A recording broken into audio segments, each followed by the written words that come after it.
Oh, pay-per-view weekend. Welcome in everyone to a brand new edition. Live in studio, episode 108 of Axe Cake Picks. Today is Friday, May the 31st, 2024. And in studio, welcome home, Joey D. How you doing, brother? Good to see you. Feeling good, living better.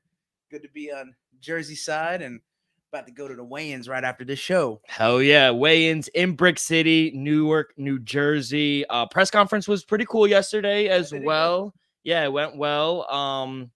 But yeah, major thing you missed the most about New Jersey off the bat.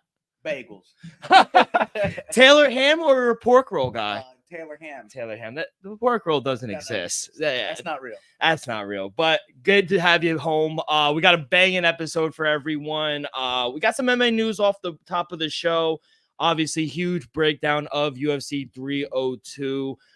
We also got the 5v5 Matchroom versus Queensberry going down Saturday, June 1st. I think the walkout time, it's 7 p.m. UK, so it's around 2 p.m. here on the East Coast. So we got that as well. Very, very entertaining. Tune into both. Yeah, exactly. So, yeah, we got a big card, and then 10 seconds left. We got doubling down on something. Doubling down on all this. All right, a little teaser for everyone. Yes, but, sir. Joe, let's start with some news. Julian Erosa, he's got a fight in CJ. UFC, against C-Rod, Christian Rodriguez, July 13th at UFC Denver, something that I will be trying to attend. Yeah. You like this fight for C-Rod? Yeah, I mean, I like them for both. Juicy J, kill or be killed kind of guy, you know, a little inconsistent, but I mean, when he's on, bro, he's knocking people out. So C-Rod, he's got to find his footing. I think he's coming off a loss, right? If I'm wrong. Yeah. But between the two, I think it's a good fight for both of them to get back on track, and so may the best man win. But be honest, I know C-Rod may be favored. I might be favoring GCJ myself. If he's plus money, I might take the dog in that spot. Yeah, no odds. I'm looking at best fight odds right now. They don't really have anything for Nothing the released. July 13th card as of just yet, but you got to imagine, I would say that he would be favored Christian Rodriguez, right? I think he would favor it. Yeah. Yeah. Let's go to the next thing. I think we're burying the lead, but Dana White came on Instagram, X, Twitter, whatever you call it, announced the UFC Abu Dhabi card, the main card, August 3rd. Headline. We already knew that the main event. It was title eliminator at bantamweight, Corey Sandhagen taking on Umar Nurmagomedov. We know who we're rooting for in that one. We got a future on the guy.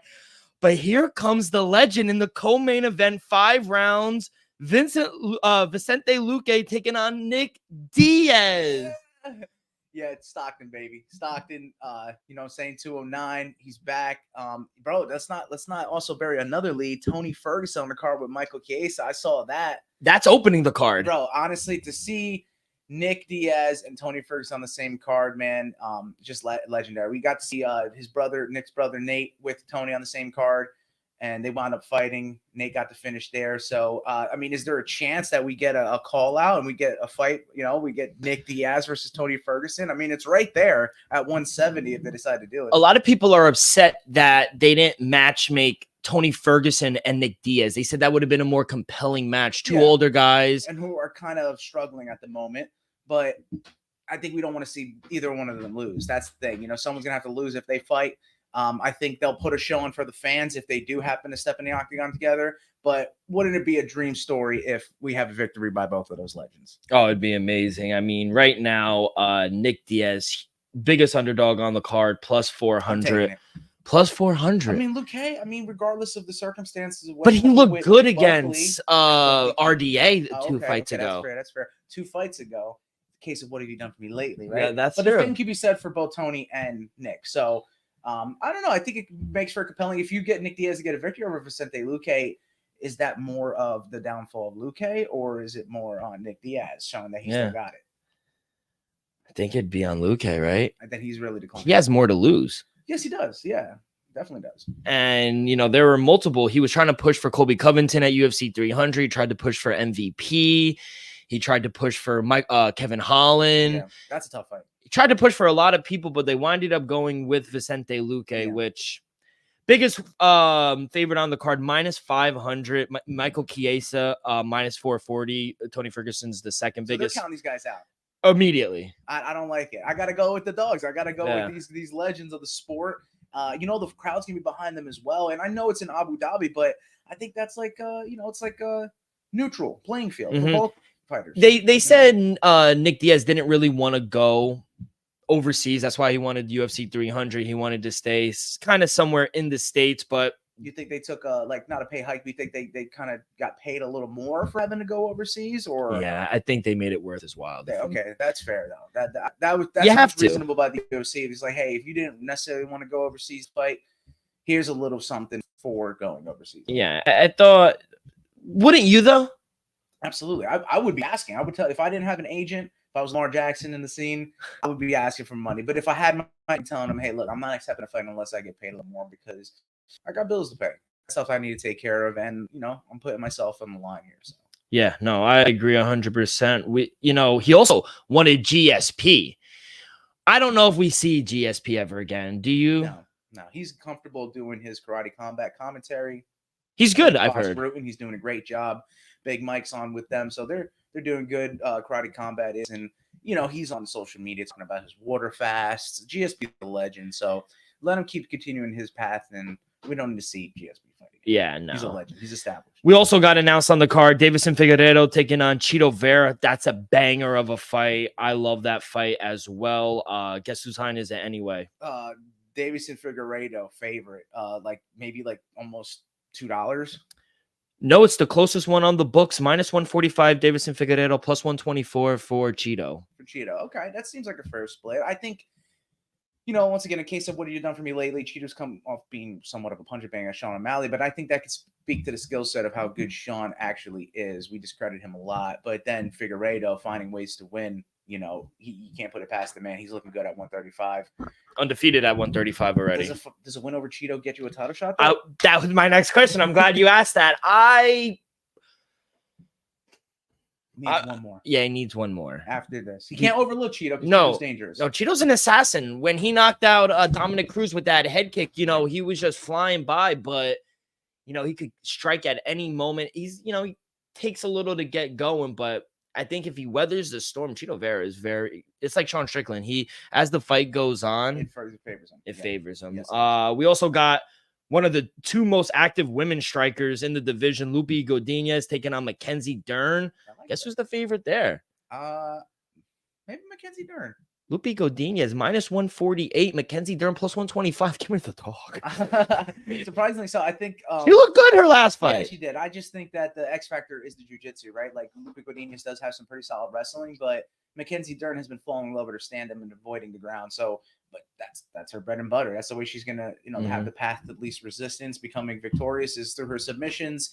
She's got a pretty good ground game. If Lupi doesn't find a way to take her down, then Mackenzie can find a way to submit her. But if she falls in love standing up, I guess that's right. I guess looking at it, Lupi may have more ways to win as Mackenzie falls in love with bad habits. That's both coming off a loss. I think it's a very good fight in the women's division. These fans are getting lucky. I mean, there's a great card compared to the one in Saudi Arabia, and I think about a little over a month previous to August 3rd. So in July or June 22nd, actually, it's coming up. Yeah, June's a huge month. Yeah, June is a huge month. So they pay for it. It's like the WWE when they pay for like Goldberg and stuff like that. Like these guys are paying. They say, we want Nick Diaz. Like, I don't care. And Nick Diaz, according to Ariel Helwani, he has 5 fights left on his contract. So is this like a new contract? No, it was retroactive suspension. Yes, the marijuana suspension. So he never happened. Yes, well, we could spend a whole podcast on that, but like he still has a lot of fights, so he needs to kind of play this out, and he wants to fight. Apparently, Errol spoke to the people inside Diaz's camp. He's in a good space. He's training in Houston. He's not in Stockton right now, but mentally, physically, spiritually, like he's in a good space. That's why he wanted to fight all these guys. And he's not calling out little scrubs. He's calling out like these legends. Yeah. And I'd say there's fights there to be made for him. And 5 fights on the contract, man, he's going to be able to make some money. I know he's gone through some hardship financially and stuff like that. So the fact that, it's unfortunate he has to put his body on the line, but his money will come to him as long as he goes out there and does what he needs to do. And I see him becoming victorious. You can't sleep on a dangerous dude like that. He's a legend for a reason. And even in the older age, I still feel like there are victories out there for him. Yeah, 100%. And especially if he wants to go do something outside of UFC. You know how Dana White is. You kind of have to play it out. So, yeah, good on him. Banger of a card. The main card is amazing. So we'll see what gets added to the prelims.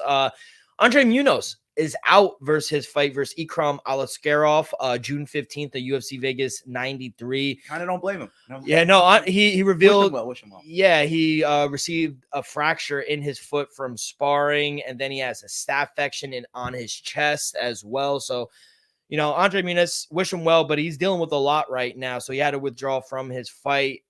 Name anyone off the top of your head you think you can name to maybe keep Ikram on the card? Damn, middleweight division. I find it interesting there. Maybe someone from this card, if they can get out unscathed, that maybe he can go and face them because it time's up on the table. We saw Ikram in person. He knocked out Megatron. Yeah. Phil Hall. So, honestly, it could be someone that's on this card if they're willing to step up, or it could be, What about a guy like Chris Curtis? I was going to say top 15. He is 15, I believe. Chris Curtis is 15. Yeah, so I was going to say is that a step up?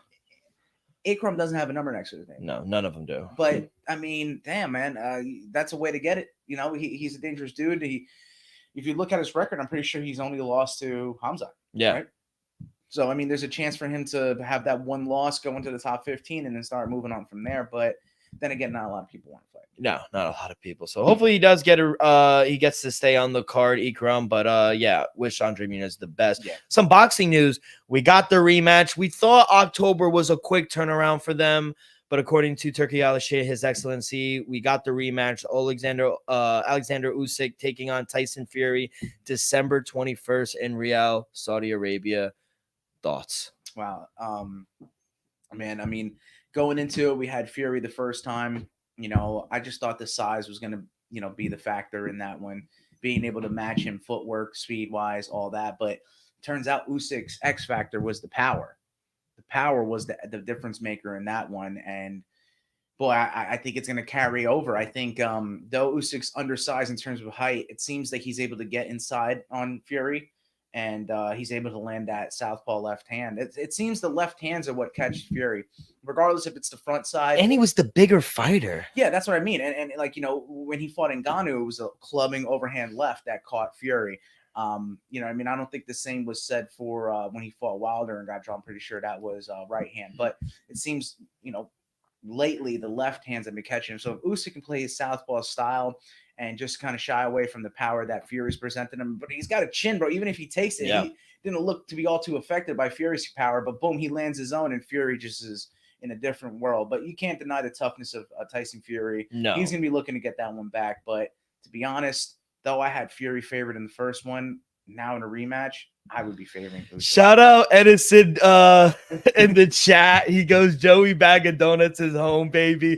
He goes, size doesn't matter. Ask anyone I fought. Yeah, that's right. Absolute legend. But yeah, guess the odds. We got odds already for the rematch. Obviously, Usyk is the favorite. Yes, and I was going to say it was a slight favorite for Fury the first time. I think it's a little moderate. I would say maybe like minus 150 Usyk. Minus 175 Usyk, Okay. plus 156 Fury. Not bad. Do you expect some of the gains that Fury does, playing along the ropes?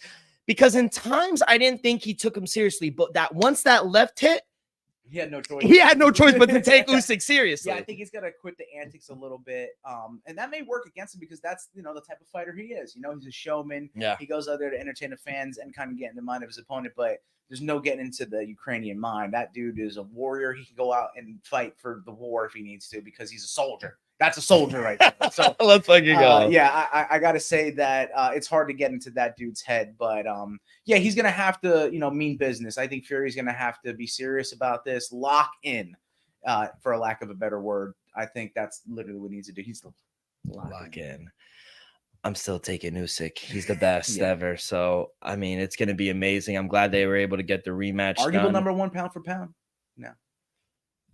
But do you put? Anyway, Yeah, I think based off resume, though, I think you could Usyk put Crawford. You have a claim for him to be number one, the Usyk, but you also, like you said, you have for Bud, and then you have for anyway. Be very interesting to see what they do, but Tyson Fury not on your top 10, huh? No, he can't be, and especially now he has a loss. You know me, I'm following the boxing rules, And if you guys make a big deal about the 1 L on the record, then if you have a loss, you can't be ranked in the top 10 pound. That goes for Earl Spence. That goes for now Tyson Fury. Regardless if they were there prior, now with the loss, I think the only one that we can consider with the losses on their record is Canelo Alvarez. But let's see who he lost to: Floyd Mayweather and Dimitri Bivol, who will be fighting, I think, very soon. Yeah, this weekend. This weekend. So we will see there. But Joe, that's all the news I got for this week. Let's get into it. We are in the belly of the beast. Literally 20 minutes down the road.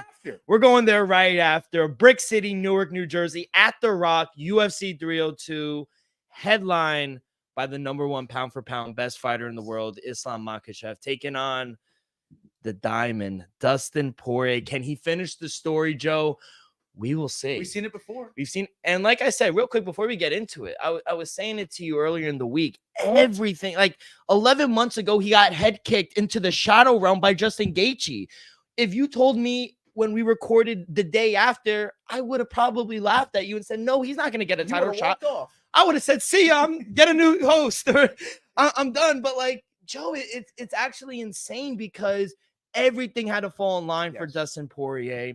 He had to beat BSD. They kind of fed him to the wolves. Tried to.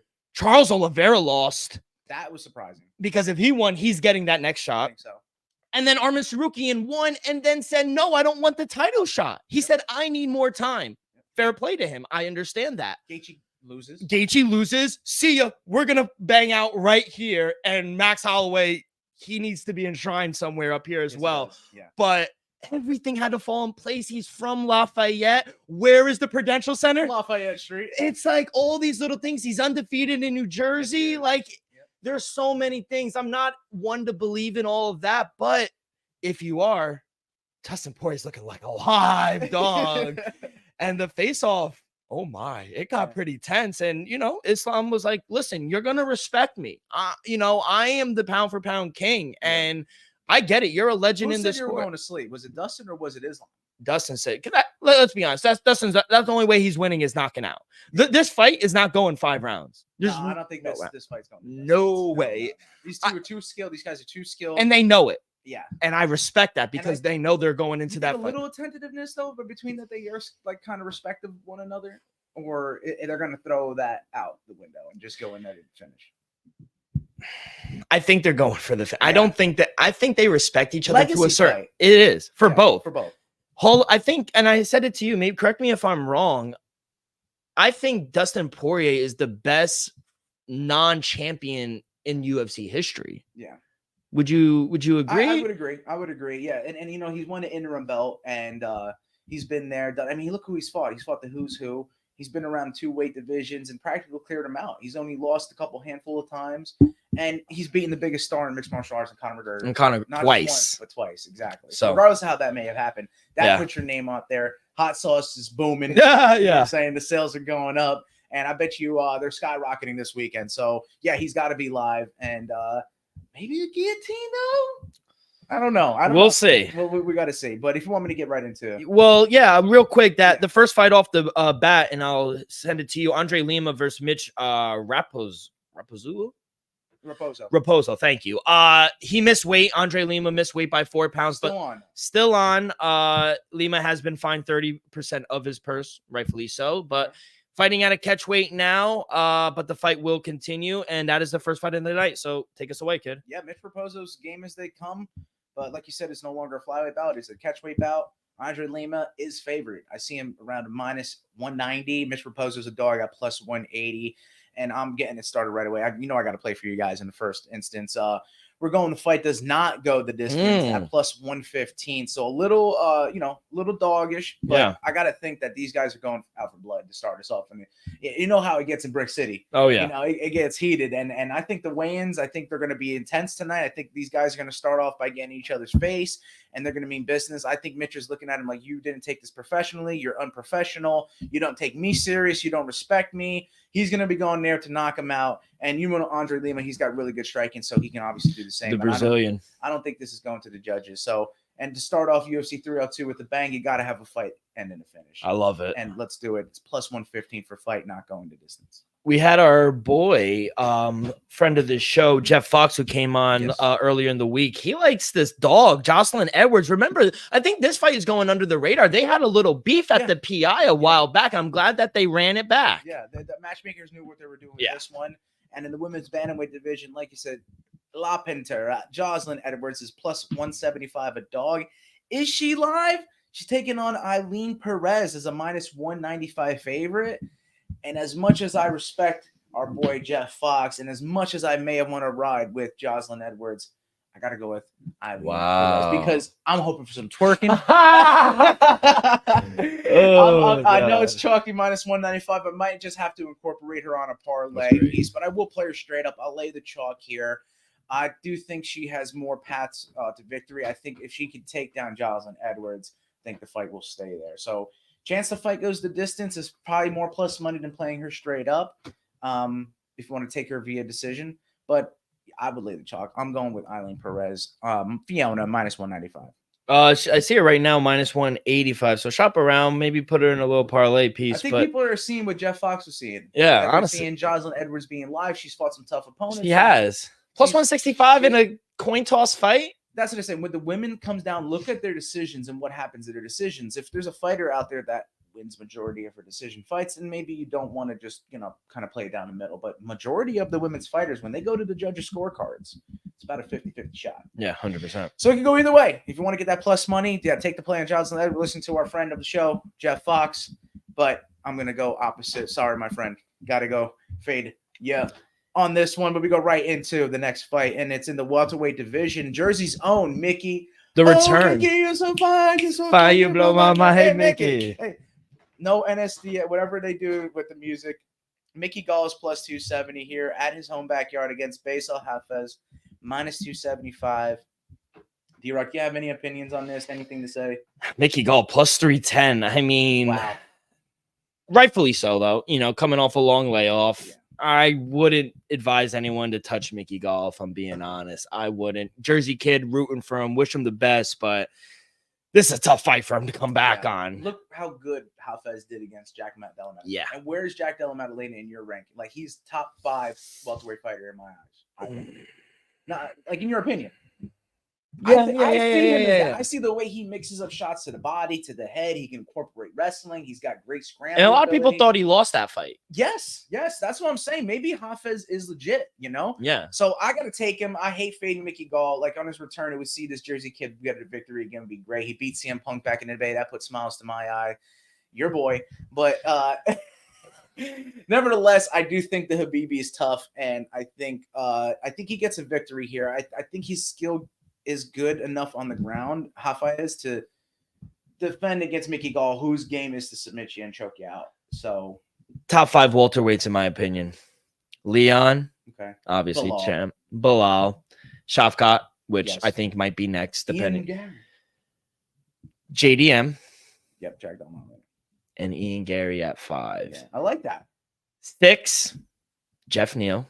Ooh, sneaky.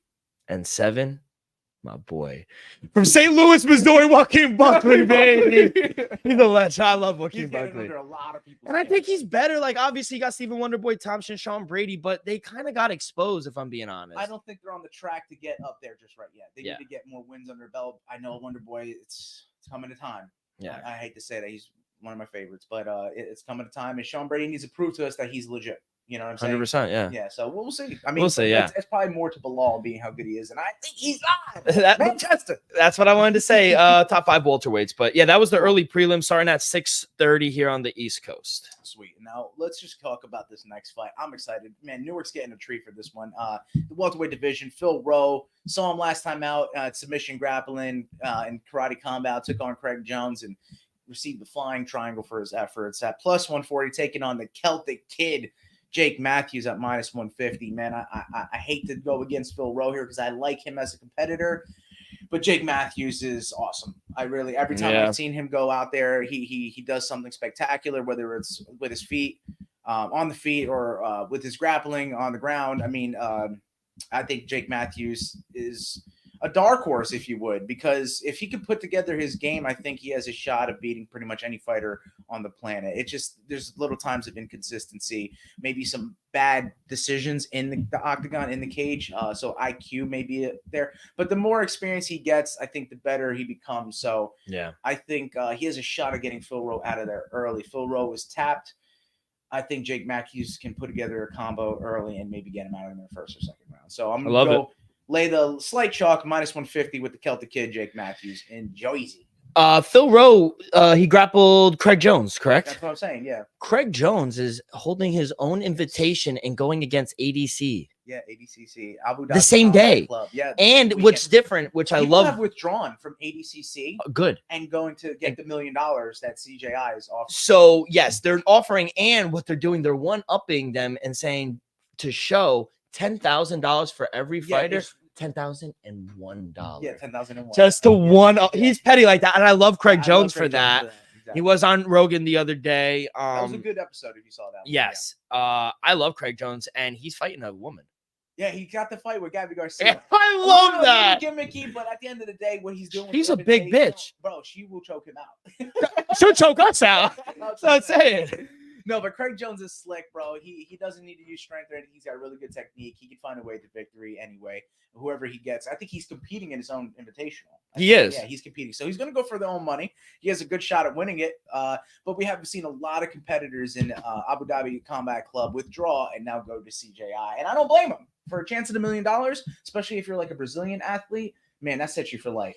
So yeah, great opportunity for them. And yeah, shout out Craig. I love it. Yeah, thanks for mentioning that, bro. Let's go right into the lightweight division and South Carolina Jersey connection. Joe Selecki, big dog in a spot at plus 350, taking on Grant Dawson at minus 325. And we saw Grant Dawson in the embedded, but I gotta say I like the training that I've seen. Joe Selecki was on my instructor's podcast. We maybe hopefully get Joe Selecki on. Joe, if you're listening, come on the podcast. We'd love to talk to you. I got to go with the dog here. I think there's tremendous value in him. If this hits the mat, his jiu-jitsu may speak for itself. If you look what he got last time, he had that arm. It's unfortunate he got slammed on his head. So Joe Selecki's slick enough to get another submission here.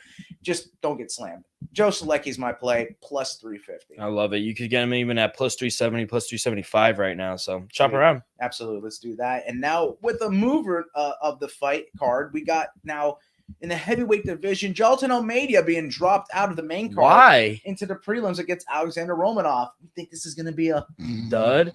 Snoozer. Really? It's either going one way or the other. It's going to be a snooze fest, or it's Romanov being the can that he is and getting absolutely slumped or choked in the first round. So maybe he gasses in the first minute and it's all over from there, or we just see lay and pray throughout. So got to lay the chalk with Jailton Almeida at minus 250. Alexander Romanov, I don't think he's live at all. Plus 225 kind of worries me. I don't know what his opportunity is or his path to victory here. I really don't see it.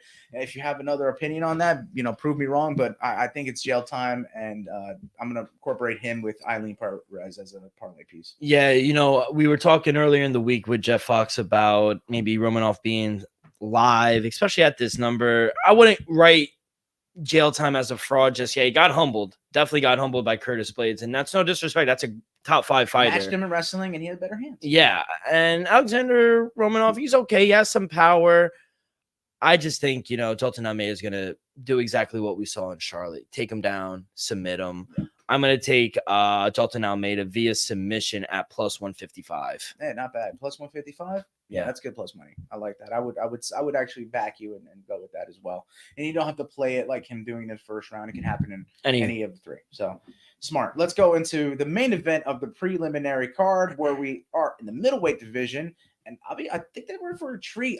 Love this fight. Regardless if my prop bet hits or not, I think this is going to be a treat for the fans, because my prop bet is that the fight goes the distance at plus 125. And it's a fight between Roman Kopylov at minus 110, taking on Cesar Almeida at plus 110. So pretty much a pick 'em. I don't know if odds have gone slighter between the two, but I got this fight going the distance. I think 2 skilled stand-up fighters.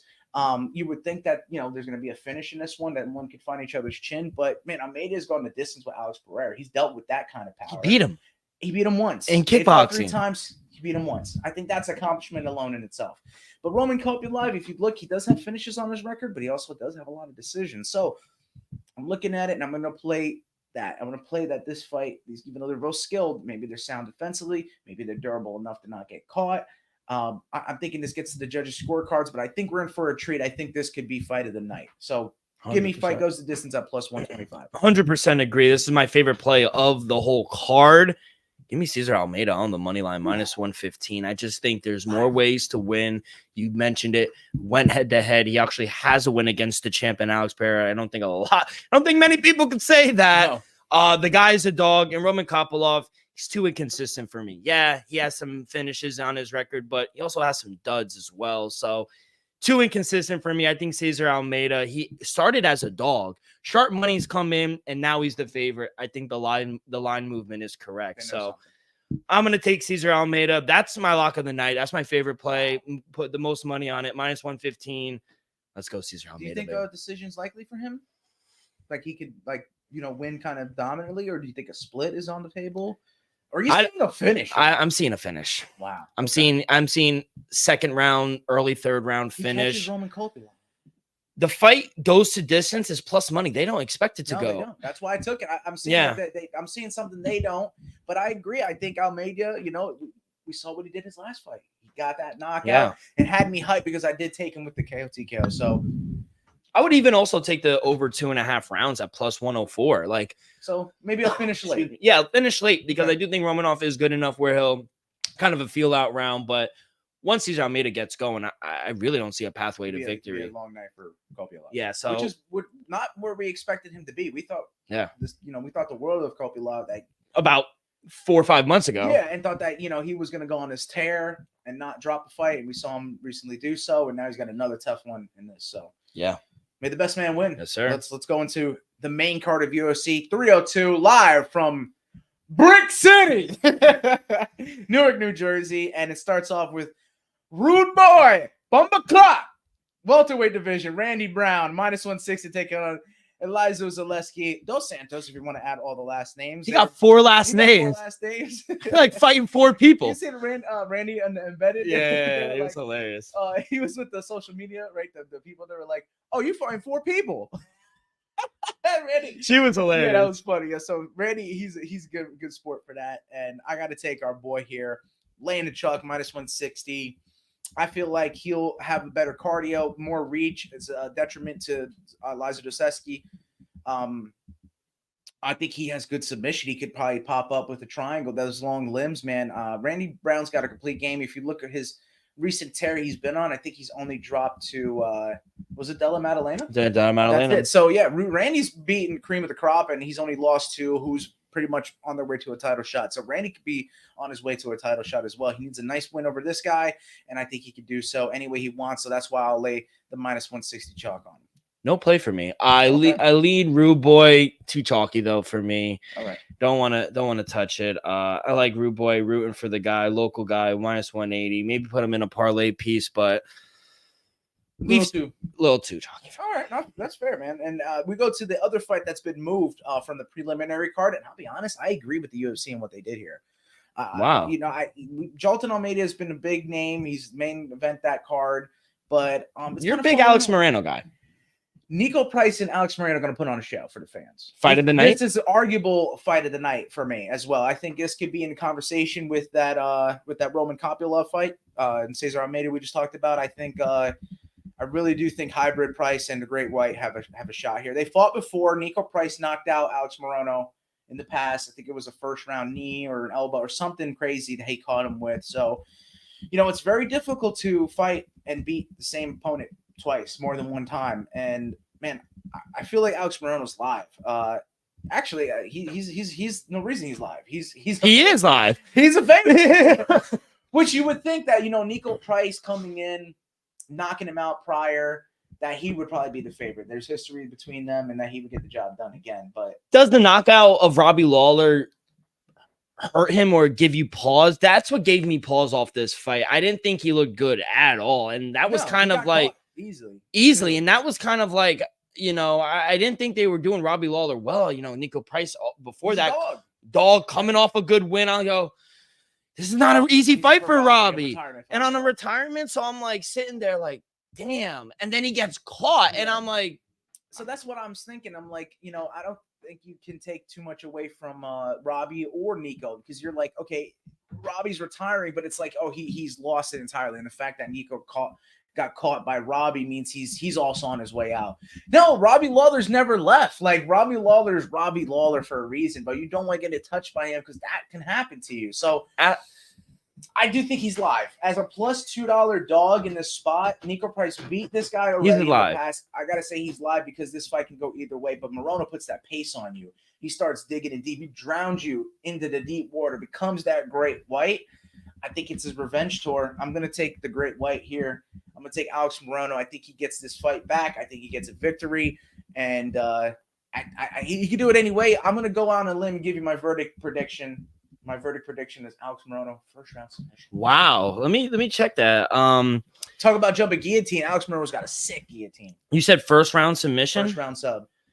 Let me see. Alex Morono wins in first round submission 11-1. Bro, I'm incorporating him on the money line as a part of that. Yeah, he's a big favorite.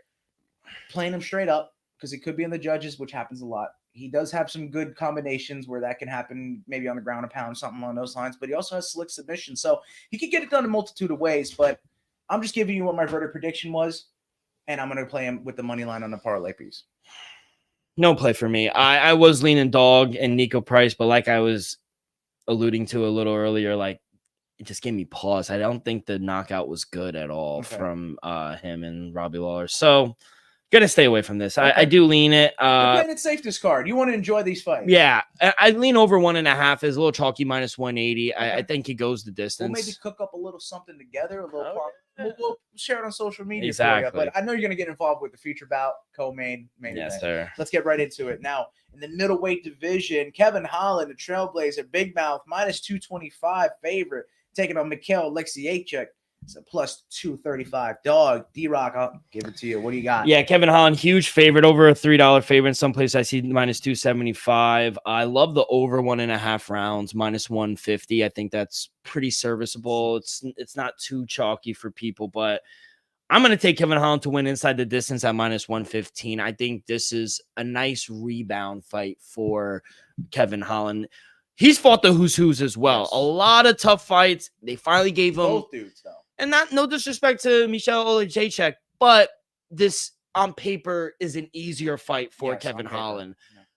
I think he has all the ways to win. I think the striking is him in his favor. I think the takedown defense, we've seen him defend takedowns all fight in a couple fights ago. So I think he has all the tools to win. I think he puts him away second, third round, but once he starts talking and he gets in that rhythm, Big Mouth's on a roll. In his head too. I'm going to take Kevin Holland to win inside the distance at minus 115. Hey, I like that play. I understand where you're coming from. I do think that the weakness for Alexiejczuk is if Kevin Holland could shoot him for a takedown and try to get him to submit, because if you look at most of Husar's losses, they've all come via submission. So to say that Alexiejczuk is going to want to go in and try to grapple Holland, I doubt that's going to happen. I think this is a stand-up fight. This is a war of attrition type of deal. I'm going to go with the dog in the spot. So may the best man win. We're on opposite sides here. So someone's going to come out victorious, but I got to go with the Polish power. I think. Is it because you're in a Polish town? A little bit, but no, that's my boy. I always like Alexiejczuk. We talked on Twitter. If you don't remember, that's my boy. He's been chilling in Jersey. He's been getting right. I mean, Holland has been doing the same. We saw him in Lafayette. He dapped us up. Him and T-Rex. Yeah. So.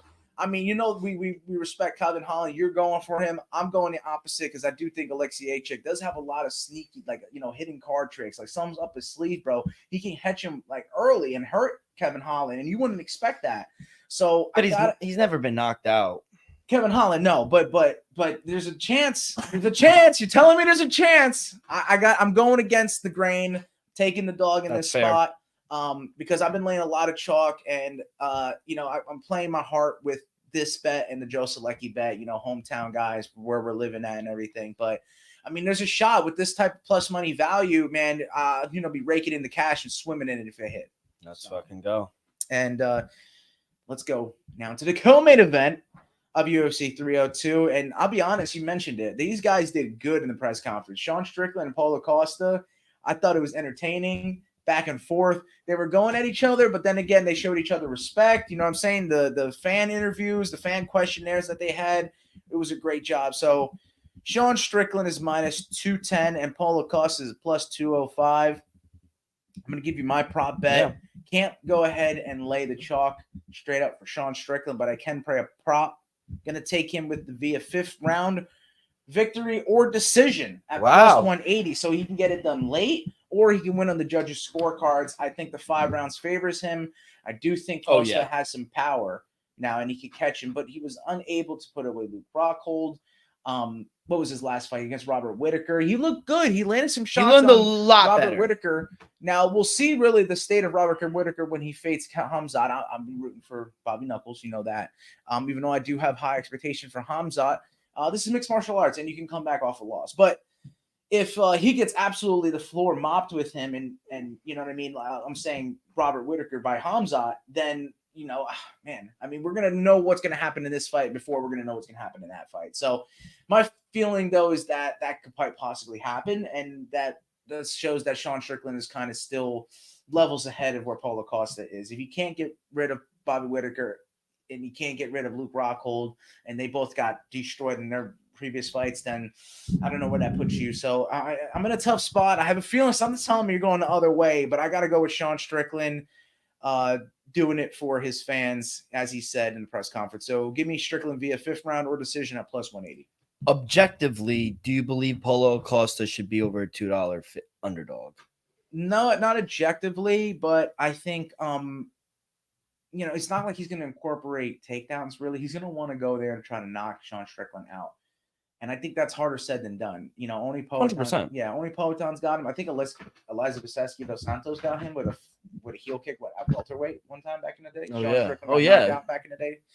So I forgot about that's it. Those are like the only 2 losses Sean Strickland's got. He spars so much, bro. For him to not be defensively sound against Paulo Costa, who throws caution to the wind, kind of puts his own defenses down, leads me to you know, kind of second guess if that's going to actually happen. So I would like to see a Sean Strickland victory in New Jersey. I want to take a picture with the man just out of respect, and I just want him to win. I know that press conference, like the post-fight is going to be pretty sick if he does. But Paulo Costa is entertaining too, so I mean, it could be done. But I got to hear your opinion, man. I've been rambling. No, you're good. American Eagle versus Abercrombie and Finch. You know, you got the pretty boy and you got the American Eagle guy. I love it. The press conference yesterday was amazing. But don't count your chickens before they hatch, Joey.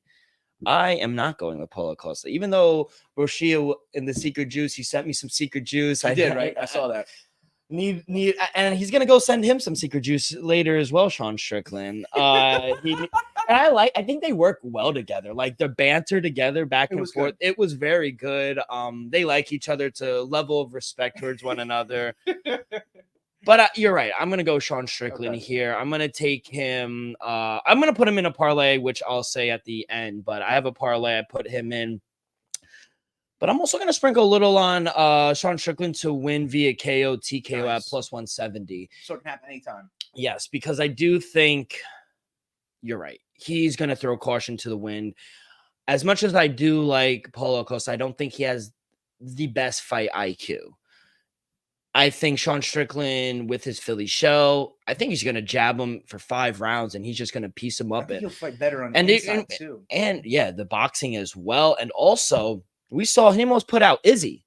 If he catches Paulo Costa, he's going down. The only way we see Paulo Costa actually go there and try to finish someone is when he hurts him. Yeah. I don't think he's going to be able to hurt. He doesn't string the combinations as he should. No. He's a little, like you said, wild. And now, to defend him, because a lot of people have been throwing criticism at Paulo Costa, saying, you know, he barely beat a Luke Rockhold. First of all, let's not disrespect Luke Rockhold. Let's not. Look how he looked in Karate Combat.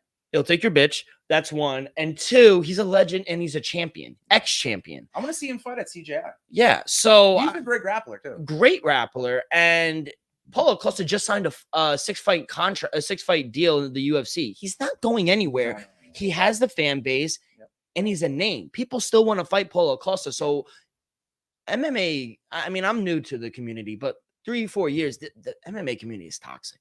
Some of the people online are just talking to talk. Like Let's saying face facts. saying It is what it Paulo is. Costa's gonna leave the UFC after a loss here. Are you crazy? No, that's not happening. No. He And got UFC don't want to get rid of him. No, either. why would they? They love him. Yeah.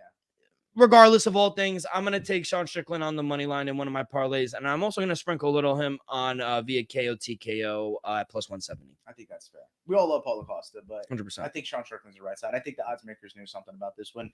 And if you look at the public, I do think there's money on, even though still the odds the way they are, pretty sure public is on Paulo.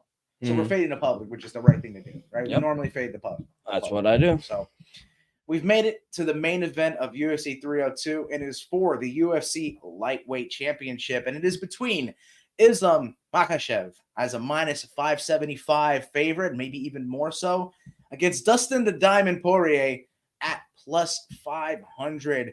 I'll go first, man. Yeah. You know, I respect the Diamond a lot. I'm a fan of the guy. He's put a couple bad tastes in my mouth a couple times because I faded him into my own wrongdoing. And when I rode with him, like when he got knocked out by Gaethje, I was wrong. And so I think it's a little bit of that, like kind of holding a grudge. And I can't be like that. I can't hold a grudge against this man. Like you said, it from Lafayette, Louisiana, all the way to Lafayette Street in Newark, New Jersey. He's here to state his claim for his legacy, and he wants to finish the story. And we said it. We've seen this before. Cody Rhodes finished the story. Yep. Can Dustin Poirier follow in those footsteps? You know, another TKO banner, kind of, you know, a storybook ending in his regards. I mean, if he wins, does he stick around? I mean, these are questions that can be asked and answered. But I worry about that. Tomorrow night. I mean, you know, with the fight for International Fight Week, I hate to go ahead, but the fight with International Fight Week between Conor McGregor and Michael Chandler, I really think, you know, if Michael Chandler wins, it kind of puts an end to all this, you know, controversy. But if Conor McGregor wins, I think there's a case that the UFC may want to put him into play to fight for the title, whoever it is that told him. No, they're going to do that. Yeah. If Conor wins, he's fighting Islam. If Islam wins. But if Dustin wins, the same can be said. I don't think they fight 4 times. So Dustin's going to retire. Yeah, regardless. Rides off into the sunset. What does he have to He prove? doesn't need to fight Conor again. He's beat him And twice. by actually retiring with the belt, I think he beats Conor for the last time in that regard. It's like he's like, I'm laughing all the way to the bank. He's like, He's already made it to the bank. That's right. But that's my point. Is like, you know, does he stick around to fight Conor at one more? He doesn't need to. He doesn't need to. Conor wants him to. Conor would want him to stick around so he can fight for the belt. Islam's a way tougher matchup for Conor. Oh, he doesn't want him. That's why No. he wants Conor. He wants Dustin to win. So if we're speaking about that, if Islam is a tough matchup for Conor, Islam is a tough matchup for anybody around the world. He's beaten Charles Oliveira. He beat Volkanovski, who was number 1 pound for pound twice. First time, arguably, but you know he did it. And Islam, I think he's just light years better than Dustin. I hate to say it. I think Years is crazy. I think what it says, though, when it comes down to the wrestling aspect, look what happens. There's bad habits, jumping to guillotine, situations where he could find his way in the bottom, and Islam's not going to let you up, bro. He's not one of those fighters. I'll say this. Dustin, as good as he is and as much as I do like him, he finds himself on his back a lot. Yeah, he likes the guillotine. That's the thing. And maybe not even jumping to Mike Brown guillotine. doesn't want that anymore. He wants to keep him standing. And I think Dustin's going to want to play smart and stay standing. And the fight's going to favor him if it goes into the later rounds. It will absolutely favor Dustin Poirier. If he's landing shots on Islam and maybe staggering him and the fight starts, you know, that damage is going to accumulate. But I don't even think he gets to that point. I think Islam's going to be suffocating in there. As soon as the bell rings, I think he's going to be on him. He's going to take center of the octagon. He's going to put his foot forward, and he's going to be outclassing Dustin Poirier in whatever way, shape, or form he needs to. Like I said, whether it's on the feet, throwing kicks, throwing hands, and especially in the grappling exchanges, Islam's going to be better than Dustin Poirier. Got to go with Islam here via submission at even money. Plus 100 is what I got him out. I think he can get out of there. I think he can get him out of there early, man. I got something for you for 10 seconds left. Oh, a little tease to the end. Very professional. I like that. Yeah, I think he has to keep it standing. Dustin Poirier, like we discussed it, everything leading up into this fight, everything having to go right, beating BSD. You know, we could give a technical breakdown and everything about how I want Dustin to win and how I want him to finish, but I don't think he's going to win. I don't think he's light years. I won't go as far as to say light years. I'm being bold. I think you're being a little disrespectful to a Hall of Famer. I don't think he needs to prove anything. I think the championship is the icing on top of an already Hall of Fame career for Dustin Poirier. I just don't see a pathway to victory unless he knocks him out early. You don't think late favors him then? What I'm saying, No, no, not you at think all. it favors It's not. Islam? It's not going 5 rounds. Let's just be But honest. This fight finishes. This is a finish. This, you know, as much as we argue those other fights for fight of the night, this could turn. This out could to be a fight of the night as well. Maybe so. fight of the year if it turns out that they're both standing and banging. And a lot of people are like, "Oh, he has the advantage on the feet." Not so quick. I honestly wouldn't. I think countering wise, yes, I think Dustin's if they're in the pocket, yes, 100%. But striking, what I like from Islam is that he improves and shows us something different every fight. He is. You've seen him a little more. I think he's 10 times the striker Khabib was. Yeah. He's a better. Yeah. And he's gonna show us something. Everyone's talking about the staph infection. I was like, he's fine. He said he's good. The man trains in the mountains with bears. Paulo Costa and him don't have staph infection. You get cut all the time from the mat, the canvas. It's the MMA media. What am I saying? It's a little toxic, man. And I don't know. I just don't see a pathway to victory as much as my heart wants for Dustin. And the crowd would be electric, bro. The my God, would explode. Prudential Center. I mean, come on. But I just don't see it. He's the best fighter in the world for a reason. I think he gets a submission second, third round. And that's the pathway to victory. And he could get in inside the distance as well. But Islam's going to be another parlay, piece of my parlay. But inside the distance at -170, not bad for Islam, and via submission at -120. Wow, so money's coming in on it. So yeah. I caught it at a good time. What did you get it? Even money +100. Yeah. Let me check right now. So I bet you more money's coming on it. And it's crazy because whales are going to be putting some money. Oh, it's even money. I got a bad fucking number. It's all right. Hey, whales are going to be putting money on Dustin. Now that's a fact. If some people have money to go ahead and spend, they're going to put it on that +500 for Dustin Poirier. Am I wrong? Compared to anyone else on this card that could be that big of a dog, like, you know what I'm saying? I really think that's what I'm saying. Like someone who's got 50 G's in their back pocket, money, yeah, is just going to throw it on Dustin just to see if they'll hit. And if he finishes the story, crazier things have happened. That's right. We've seen it before. You mentioned this, and I don't know. I'm surprised you didn't mention it on the show. Sean Strickland did it to Israel Adesanya. Yeah. Different fighters, entirely different fighters now. But I mean, like you said, crazier things have happened. But I'm low-key rooting for him, but I just don't see it. I got a bad number, -120, +100 now, even money for Islam Makhachev via submission. Official play for the main event. That'll do it. My parlay was between Eileen Perez, the Habibi, Basil Hafez, Jailton Almeida, and then I'm pretty sure we got the Great White, Alex Morono. So all that being said, -220. -250, -275, and -195. Do you have odds on that? No, let me do it for you real quick. What's your parlay? Parlay 3-leg money line parlay. Islam Makhachev, Sean Strickland, and Kevin Holland +118. Little chalky, but that's not bad though. I love them. I think they're gonna do it. What was your parlay again? I have -275. No, who's the fighters? Basil Hafez -275. Hold up. Let me do one at a time. Basil Hafez. Yep. All right. What else? Jail time -250. Okay. We got the Great White, Alex Morono -220. Okay. And then I think it all ends with Fiona Eileen Perez -195. This is four-legger, right? Yep. Irene Perez, Basil Hafez, Alex Morono, and Eileen Perez +372. Wow. Okay, because I'm only seeing +320 on some line, but +370. I mean, hey, I'm on from FanDuel, no free shout-outs, but yeah. That's something that's playable, I think. Safe money line bets, you know what I mean? Chalky, that's a way to get some value out of it. So that's my parlay. 4-leg parlay. Get you a +300 something somewhere. Joe, good luck. Yes. We'll be watching. We'll be there. Should be a really good card here. You know, the crowd's always live in Newark. So Jersey gets down, bro. Did you get the press conference? The energy was loud. So we saw it last year in a card that was kind of makeshift. Bilal stepped up. Gilbert Burns stepped up to make it a legit UFC 288. Shout out to them. But when you went down to AC, That crowd was electric. Jersey fans, man. They put on. It's one of the best states for UFC. One of the first ones ever. We'll keep doing this. They keep coming back every year. We will keep doing this every year. Every year. Let's fucking go.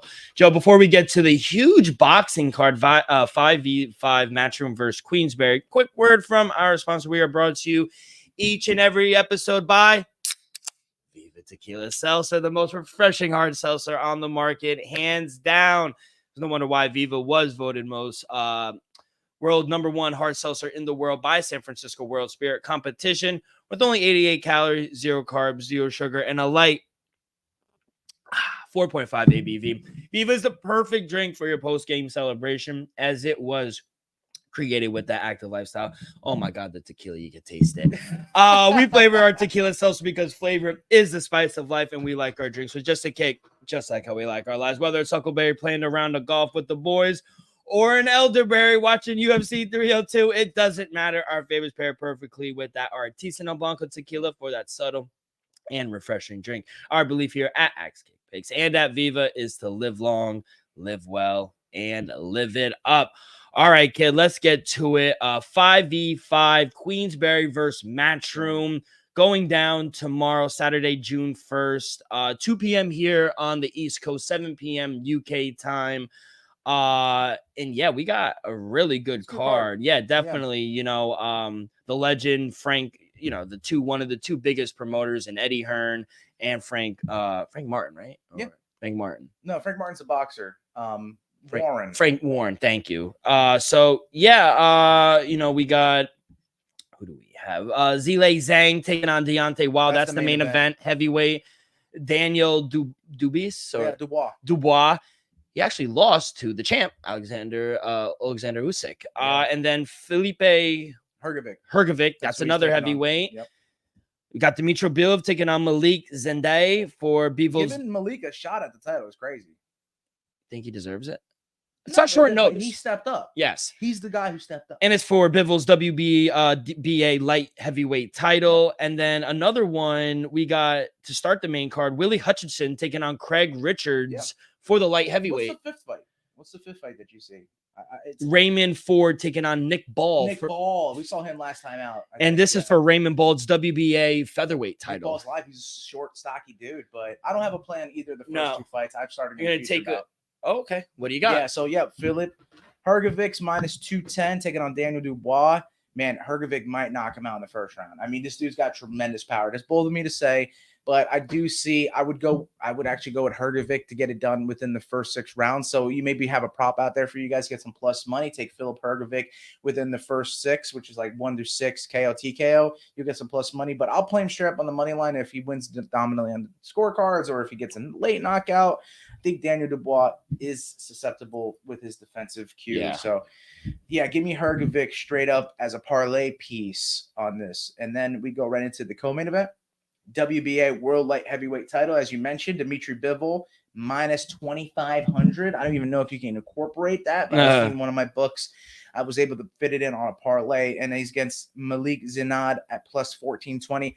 If you want to lose some money, go take Malik Zinad, but I wouldn't advise taking him at all. Dmitry Bivol is just a world-class boxer. You know, he beat Canelo Alvarez. I think he's going to be bigger in there. I think he's going to be faster. And I think he's going to be geared up. He was ready to fight Artur Beterbiev. Artur had to step out. Doesn't matter. I think he'll be ready to fight him next time, maybe possibly by the fall. Maybe get on the same card as that, Fury Usyk fight. Maybe. That could be plausible in October. Maybe Beterbiev's not ready until the end of the year. But we'll see.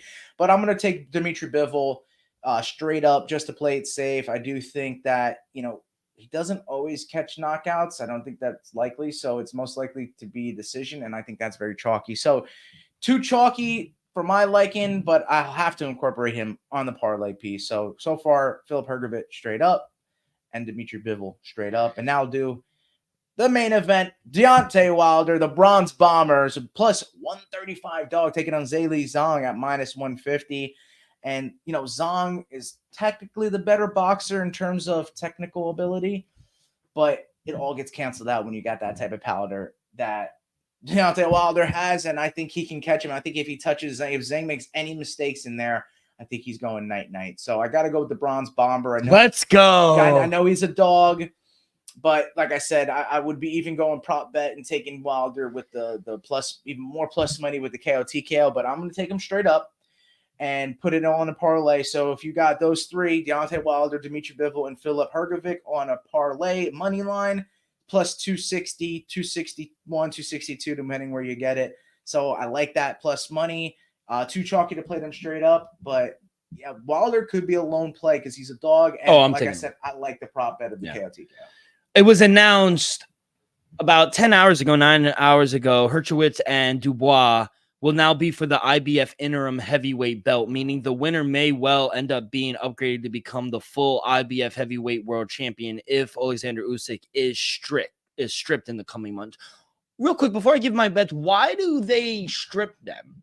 Yeah, I thought they just unified all the belts. They did, but the title was going to be stripped from him and be fought between two other people.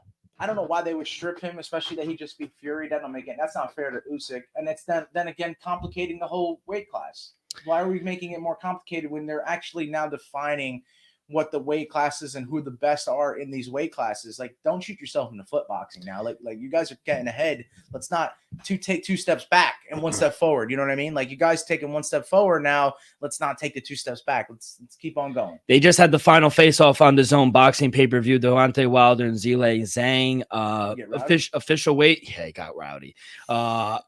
Deontay Wilder, 214. I was going to say, he's probably like 215 pounds, bro. Can you guess what Zhang is? Like 270 something. 282. Oh, my God. Wilder's 68 pounds heavier than Wilder ahead of tomorrow night. He's getting starched. That'd be crazy. Yeah, it'll be crazy. And I think, I got to take Deontay Wilder here, plus 136 on the money line. If he has anything left on the tank, I think he's gonna destroy him. I think lighter, quicker. Maybe not the most powerful guy. Still take a punch. He can still take a punch as well. So, it was a curious display against Parker Porter the last time out. Joseph Parker. Yo, shout out Parker Porter. Yeah, from the UFC. And then for Dubois and Hrgovic, I think Dubois' best chance is early on to get him. If he doesn't get him early on, I think Hrgovic weathers the storm. Yes. And I think the London guy will later in the fight hunt him down, take him out. So, gonna take a stopwatch. Give me Hrgovic KO TKO at minus 115. I think he puts Dubois away. That's cool. You just put him in a parlay piece for Dimitri Bivol. Like I said, I put them all in a parlay together. But I think the only one you could play by itself, even though I do like what you said about Hrgovic, I think Wilder would buy the long shot for me. Like, plus 136. Straight up play. Yeah. Do you think he deserves to be the dog? Not that deserves it, but I think they're looking, like I said, that Zhang is being a better boxer, and the fact, regardless of him coming off the loss, Wilder didn't look all too good in his last outing. So I think it's a little bit of, once again, we started the show talking about it, a case of what have you done for me lately? Yeah. And that's what goes into the matchmaking odds, unless they're trying to pull a fast one on us. And then at the end of the day, we try to get one over Vegas. Yeah, exactly. But Joe, good luck on that. We will have the double screens up for sure. But Joe, good luck on that. 10 seconds left. You're going to double down on the main event. Islam Makhachev. Yes, I know how crazy it may be fading Dustin wearing the Dustin shirt. I mean, damn, bro. By the way, it's a psychological thing. Real quick, I might be a hater, but I'm not a fan of the shorts. At all. Like not look good to you. Not even Dustin's. Any of them, Max Holloway's, Alex Pereira's. What do you think? It's tacky? I think they're just doing way too much. Gimmicky. Very gimmicky. And I think Zhang Wei Li's had the best one. She had the best one. She had the best one. I agree with that. And I think they could do better. Gaethje's I think it's kind of Max Holloway's is kind of tough. They were kind of. I just think it's very lazy. I've had on their Poatan part. fans not like his trunks. So I've yet to see anyone that are Diamond fans say they don't like his trunks. But it fits the shirts that he wears. Of course. No, I get it. I just think it's lazy on their part. I think they could do way better. They're the UFC. I might be a hater. It's going with style. You know what I'm saying? No, I get it. Who wanted purple trunks? Like, who wanted like the Samuel L. Jackson lightsaber? Somebody said. I think it was Brandon Allen. All in. Yes, all in Brandon Allen. He wants the purple. Thank you for that. And then I was gonna say camel. Bryce Mitchell. So I mean, they're doing it according to what the fighters want. By the way, at least give them that. Did you hear Bryce Mitchell on Twitter? No. Gotta watch the video. Anybody watching? All right, Watch. tune in. Yeah, We watch. won't repeat it over here. Yeah. But like I said, he thinks Islam's gonna get D-Rock thinks that Islam's gonna get the job done in the later stages of the fight, maybe second or third round. Like I said, I think Islam's gonna put the pressure on him early, not let Dustin catch any steam where he could start tagging him on the feet. I think Islam's best chance of victory is getting him out of there early. I'm gonna play a plus 550 prop. Islam first round submission early. I got him, like I said, on even money at plus 100 with the sub at any time, but I think his best chance and my verdict prediction is the same as Islam first round submission at plus 550. Sorry. It's all good, but plus 550, I think it's worth a little sprinkle because, It's worth a sprinkle. you know, like I said, Dustin, as much as I like him, he gives up the back very easily Yeah. and might be a shot. Let's hope he doesn't jump No, Gilly, but no. I think I hope he does. Islam got a surprise. I think he might jump Gilly. Wow. Joe, thank you so much. That is going to do it for this Friday edition of Axe Kick Picks. Special edition live. And so you'll be live again for Sunday for the recap? We're getting it in. We're getting it in. Let's fucking go. On behalf of our sponsor, Viva Tequila So Joe, we're making the trip up here. I am D-Rock. Make sure you guys follow along our social media, Twitter and Instagram at Axe Kick. Place you guys can find all of our episodes if you missed one, wherever you get your podcast, Apple Podcast, Spotify, Stitcher. If you haven't already, hit that like button, subscribe, rate, give us a review, leave in the comments so you'll be betting on this week. Can Dustin finish the story or are we going with pound for pound Islam? You let us know. All that good stuff really helps the show grow tremendously. So be a friend, tell a friend, everyone good luck this weekend, and we will see you guys on Monday. Peace.